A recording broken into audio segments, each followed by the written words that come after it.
Sobrang dilim guys. Actually parang uulan or umulan. Tignan nyo yung langit. It's already 5 AM. So ready ko lang yung e-bike kasi pasok si Princess. Atid natin.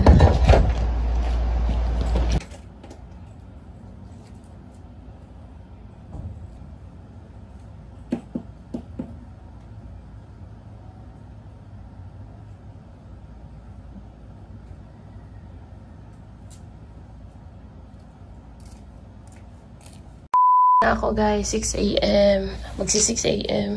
So, ayun na may nagbigay sa amin ng saban ng saging. Kakape muna tayo. Kakape lang ulit ako. Hindi naman ulit. Kasi hindi ko naman inubos yung kape ko kanina. Magkakape tayo. Mas may gimbal ako.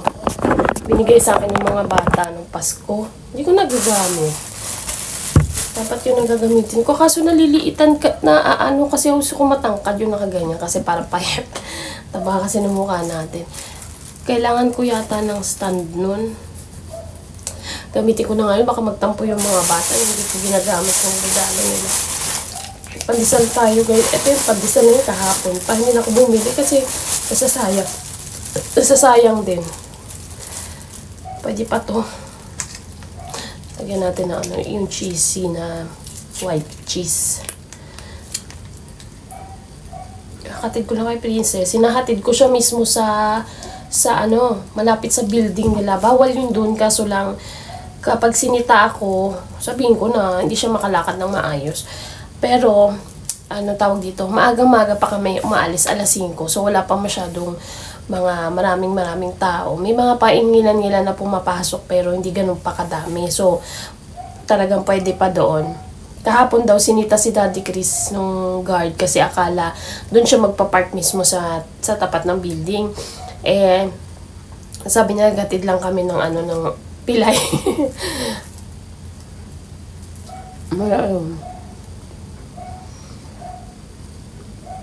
Gagawin ko ngayon, magpapahinga muna ulit ako, mag-edit muna ako. Kailangan kong mag-edit para sa vlog natin. And then, i-idlip lang ako hanggang 8. 9 gigising na ako para mag-ready na. Kailangan kong tumulong muna ngayon sa peace and order. Kasi, kailangan namin magpasok ng fund. Naglinis naman ako ng bahay. Tapos na rin ako maglaba nung nakaraan. So, kumbaga hindi ako naghahabol ng mga labahin, mga kung ano-ano. Kaya may oras ako para tumulong sa kanila. Pinapaayos ko kasi ngayon yung opisina ng Peace and Order. Papakita ko sa inyo mamaya. Magiging opisina namin yun. Nagbihis na rin muna ako.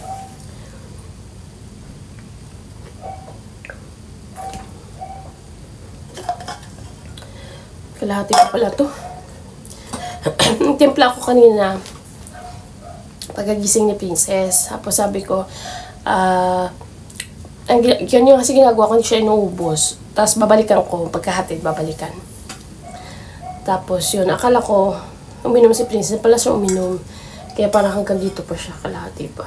Eh gusto ko, umano na. Pinag-iisipan ko, maglilinis muna ako ng kuko. Mabilis lang naman to eh.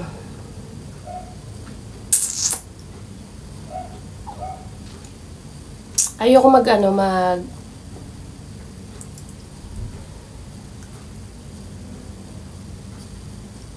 ano kaya? Magano tayo, French nails. Try natin yung white. May white ako dun eh. Try natin. Para mabilis no?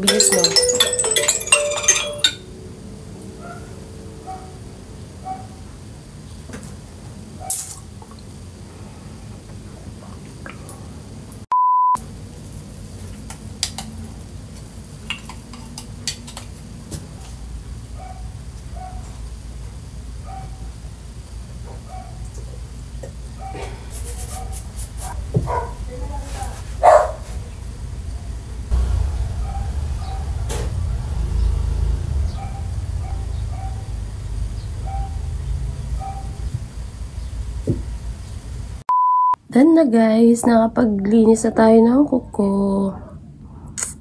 Naglagay-lagay na lang ako ng mga flowers para with a twist yung ating French nail. Ito yung gamit ko guys, mga gel polish.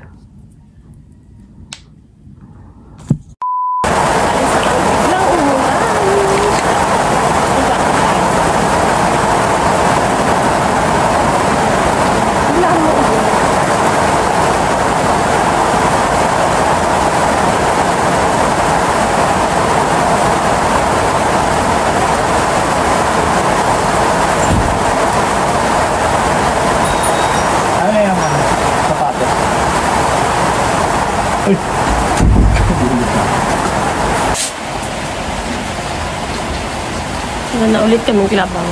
Ayun na, umina na.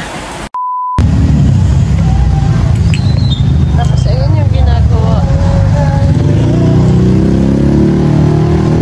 Office. Saan mo po dyan? Doon ka na sa loob.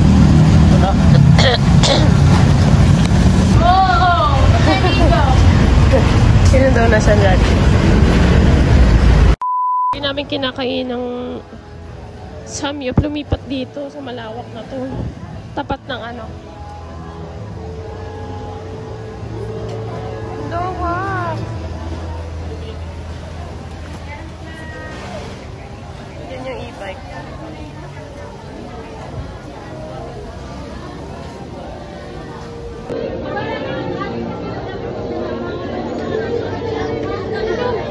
Hindi pork to. Or chicken. Pork! May kariton na sunod. Tsaka hindi na masikip. Uy, ang lawak. Ba't ganito? Okay.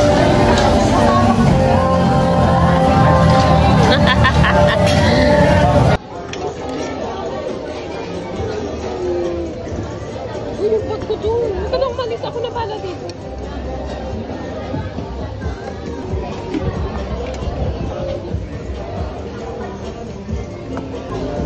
Kuha ka na ng ano? Kain tayo guys. Samyup kami ngayon. Malagay mo na. Naklagay mo. Kain. Nakatas pa talaga ang paa. Cooking.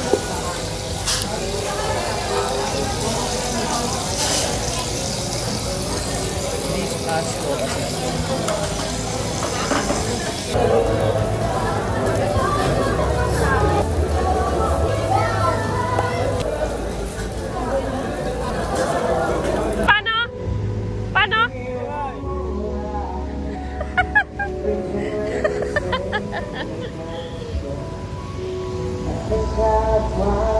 Tips ikaw.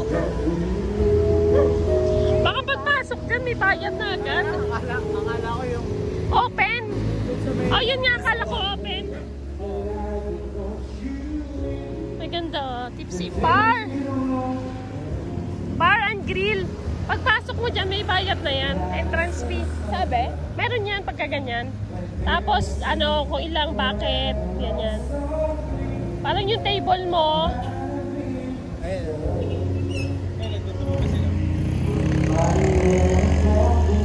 Oh, ito nga ata minor na. Oo.